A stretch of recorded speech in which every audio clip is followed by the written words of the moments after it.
Bien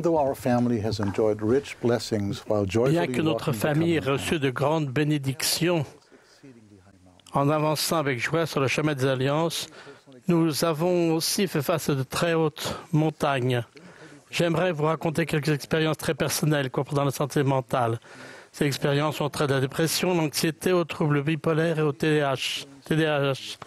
Et parfois aux 4 à la fois. Je relate ces expériences douloureuses avec l'accord des personnes concernées.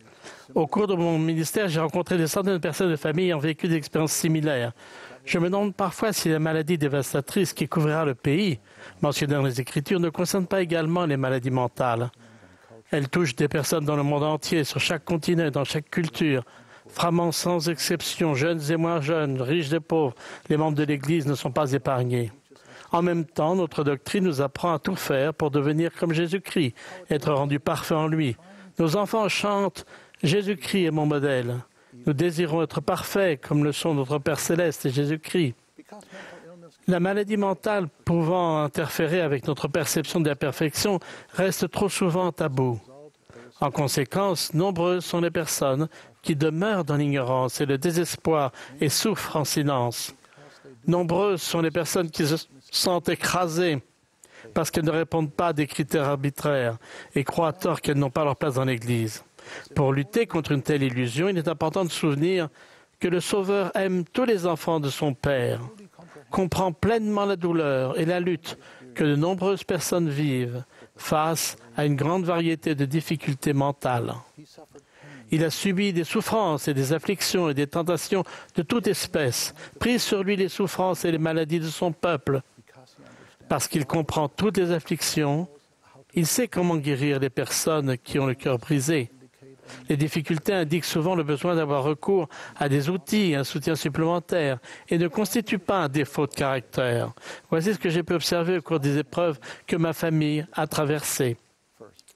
Premièrement, nombreuses sont les personnes qui pleureront avec nous et ne nous jugeront pas. Suite à de sévères crises d'angoisse et souffrant d'anxiété et de dépression, notre fils est rentré de mission 4 semaines seulement après son départ. En tant que parents, nous avons du mal à gérer notre déception et notre tristesse, ayant tant prié pour son succès. Comme tous parents, nous voulons que nos enfants prospèrent et soient heureux. Une mission devait être une étape importante dans la vie de notre fils. Nous étions également inquiets de ce que d'autres personnes penseraient. Nous ne nous étions pas rendus compte que le retour de notre fils était infiniment plus douloureux pour lui. Il aimait le Seigneur et désirait servir, et pourtant il ne pouvait pas, pour des raisons qu'il peinait à comprendre. Il s'est rapidement trouvé dans un état de désespoir total et en proie à un profond sentiment de culpabilité. Il ne se sentait plus accepté, il ne sentait plus rien spirituellement. Il était consumé par des pensées morbides. Dans cet état irrationnel, notre fils pensait que la seule chose qui lui restait à faire était de mettre fin à ses jours. Il a fallu une intervention du Saint-Esprit et une légion d'anges de part et d'autre du voile pour le sauver.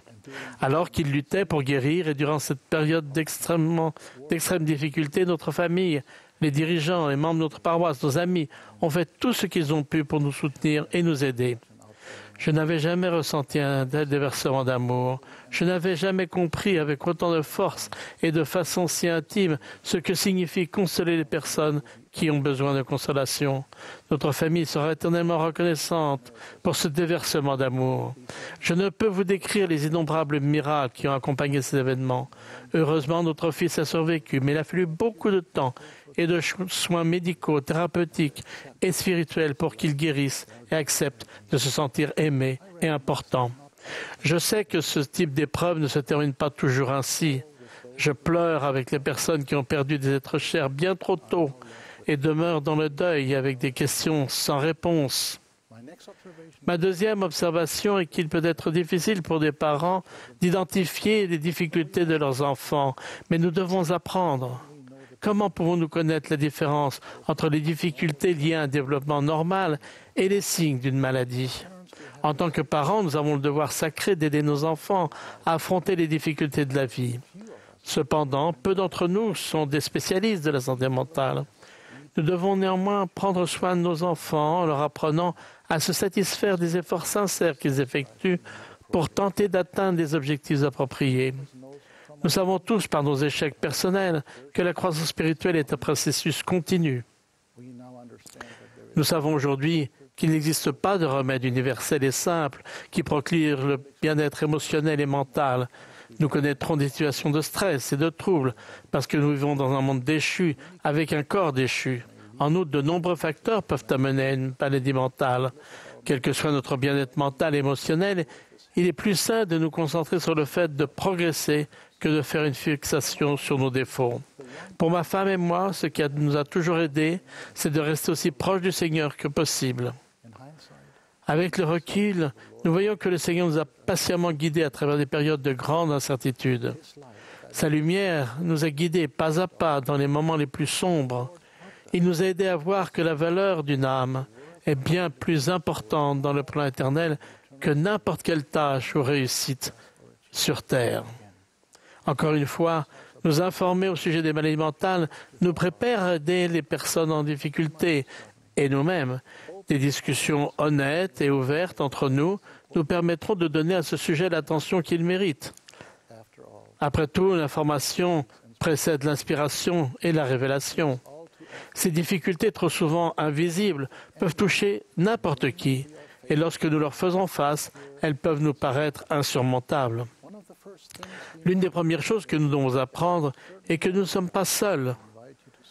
Je vous invite à étudier le sujet de la santé mentale dans la section « Faites face aux défis de la vie » de la Bibliothèque de l'Évangile. L'instruction mène à la compréhension, l'acceptation, la compassion et l'amour. Elle peut limiter les tragédies tout en aidant à développer et entretenir des attentes et des relations saines. Ma dernière observation est que nous devons constamment faire attention à autrui. Nous devons nous aimer les uns les autres et cesser de juger, en particulier lorsque nos attentes restent frustrées. Nous devons aider nos enfants et nos jeunes à ressentir l'amour de Jésus-Christ dans leur vie, même lorsqu'ils ont du mal à s'aimer eux-mêmes. Orson F. Whitney, qui était membre du Collège des 12 apôtres, a donné ce conseil aux parents d'enfants en difficulté. Priez pour vos enfants. Accrochez-vous à eux par votre foi. J'ai souvent médité sur ce que signifie s'accrocher à eux par la foi. Je crois que cela comprend des actes simples d'amour, d'humilité, de gentillesse et de respect. Cela signifie leur permettre de grandir à leur rythme et de témoigner pour les aider à ressentir l'amour de notre Sauveur. Cela exige de nous que nous pensions plus à eux qu'à nous-mêmes ou à autrui. Cela signifie en général parler moins et écouter beaucoup, beaucoup plus. Nous devons les aimer, les encourager, les féliciter souvent de leurs efforts pour réussir et être fidèles à Dieu. Enfin, nous devons faire tout notre possible pour rester proches d'eux, tout comme nous restons proches de Dieu. À toutes les personnes qui sont personnellement touchées par la maladie mentale, je vous exhorte à vous accrocher à vos alliances, même si vous ne ressentez pas actuellement l'amour du Seigneur.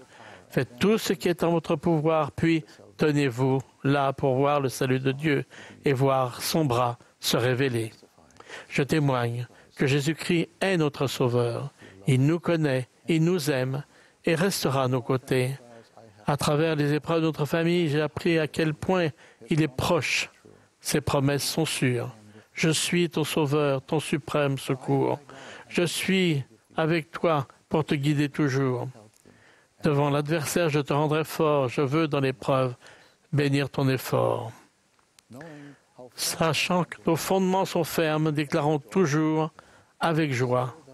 L'âme qui s'appuie sur Jésus pour se reposer, devant ses ennemis, je ne pourrai déserter.